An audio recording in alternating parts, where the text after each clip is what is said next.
lap. 6 of 204 are complete. As caution on the speedway, heavy impact.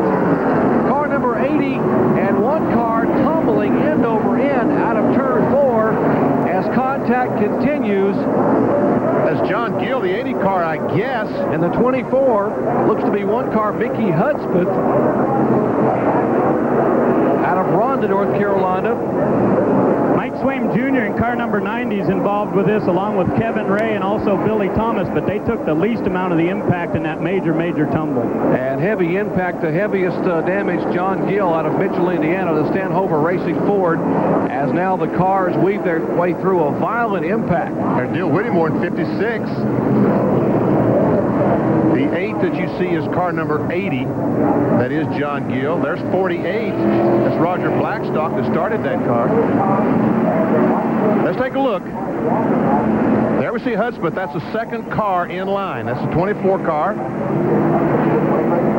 Ron Barfield's on the outside in car number 94. There's the red car. Hudspeth loses control, goes up the racetrack, hits the wall. Oh, and then it's the 24 car that tumbled over. Yeah, Hudspeth tumbles. He gets tagged from behind by the 80 car. That is John Gill. 80 comes across. He gets hit from the side by Whittemore. Whittemore is tagged from behind.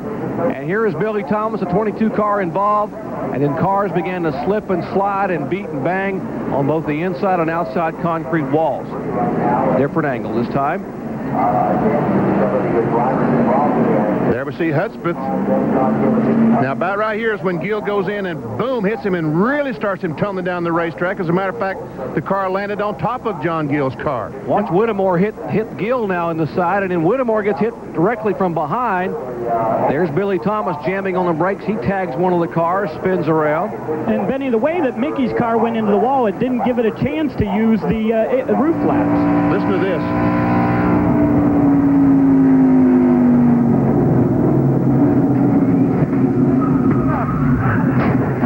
You're okay. Blaze Alexander almost made it through, but Billy Thomas, as he came back across the racetrack, caught the right front tire. The racetrack. Marlin closes in again. Just about like running an event in a pizza oven, and there's a spin. There's trouble. Upside down. Schrader's number 25, side over side, end over end. Another car in trouble and also getting airborne. Terry Labonte is involved. His car spinning around on the grass. There is Elton Sawyer spinning around. Rusty Wallace there. There's Lake Speed. There's Rick Mass.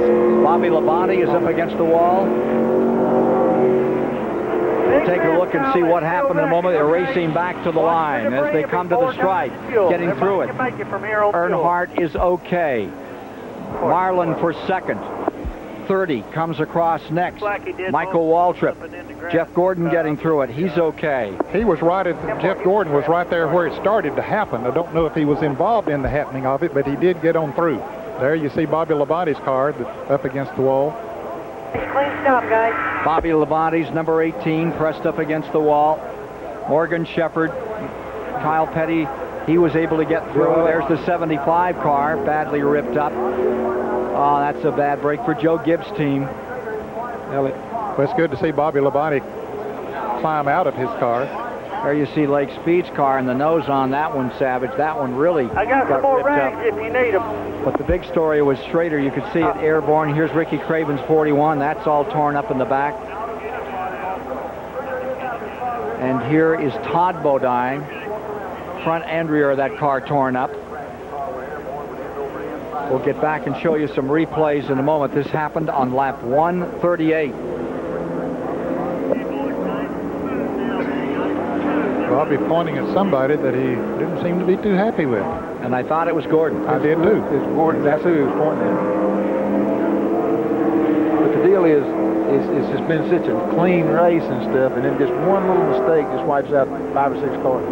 We should mention there have been a couple other records set before we got to this one. I think this is going to be a lengthy caution and may throw away a chance for an overall speed record. Even with that caution they had. Made a spin over in turn 2. And Loy Allen goes to the bottom of the racetrack. Oh, 2 and 3 cars get involved. Ken Allen is involved.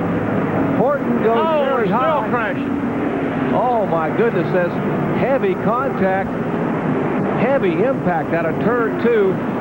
One car spinning, and 2 or 3 trying to stop that, and it was just almost full-speed impact. Yeah, there was a white car that was just, it was sort of an innocent spin. But then a bunch of cars, yeah, that white car right there, that car number 62, Kurt Dickey, spun, and it's sort of a lazy spin as he came off of turn 2, and there was a bunch of cars that came up behind him, and they started hitting each other. They started slowing down. It was a chain reaction type of a deal, and it got messy. And there's Hillenberg came through very cleanly, but Benny, the Horton car took one whale of a lick. And this guy right here, Ed Dixon, this summer in a sprint car, broke his right arm severely, crushed the bone.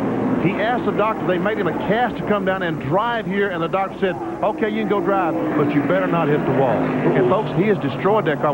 I just hope and pray that his arm is okay. Well, we can see him moving around in there, so that's good news as far as that car is concerned. And that's a signal to the NASCAR safety crews that they tell you in the driver's meeting, you take the window net down if you're okay, so we know that if the window net isn't down, we'll go to someone else first who may be not quite so fine. I don't think I've ever seen a car any more torn up than Jimmy Horton's car is right there. Look at the rear end housing. It's out of the car. I mean, look at the left rear tire. Or is that somebody else's left rear tire? It looks like it's supposed to be under the back of that car, but it's 2 feet outside that car. Looks like the whole housing's been shifted over about 3 or 4 feet. It looked like Horton was going to make it through. He was trying to go to the high side. Of course, that car is painted the same as the other car you were talking about, Benny, as far as colors.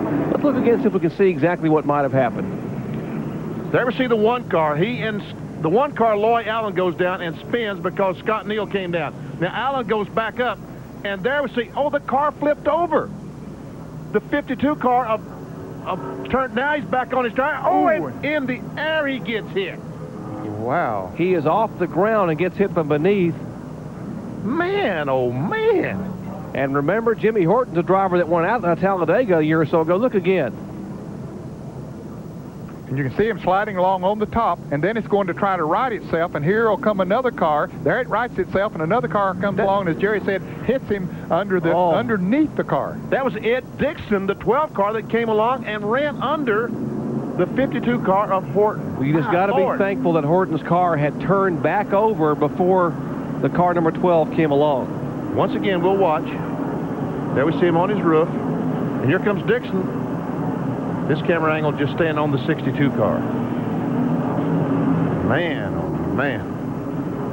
And that's the car that initially spun Kurt Dickey, the Canadian out of Windsor, Ontario, making his first super speedway start. Here's from the roof cam. There's the spin that started the deal. Bob Hill goes by. And here's the chain reaction back there. Scott Neal, Loy Allen going down on the inside and behind to the right of the screens where it all breaks loose. That was Ken Allen in the 3 car that he and the 52 car of Horton hit the 62 about the same time. Oh, and that is unbelievable, Ned. Wow, I've never seen anything like that. I've never seen a car up in there and get hit from the bottom side. There's no wonder that the rear housing is... Oh, yeah, had to just clean it out.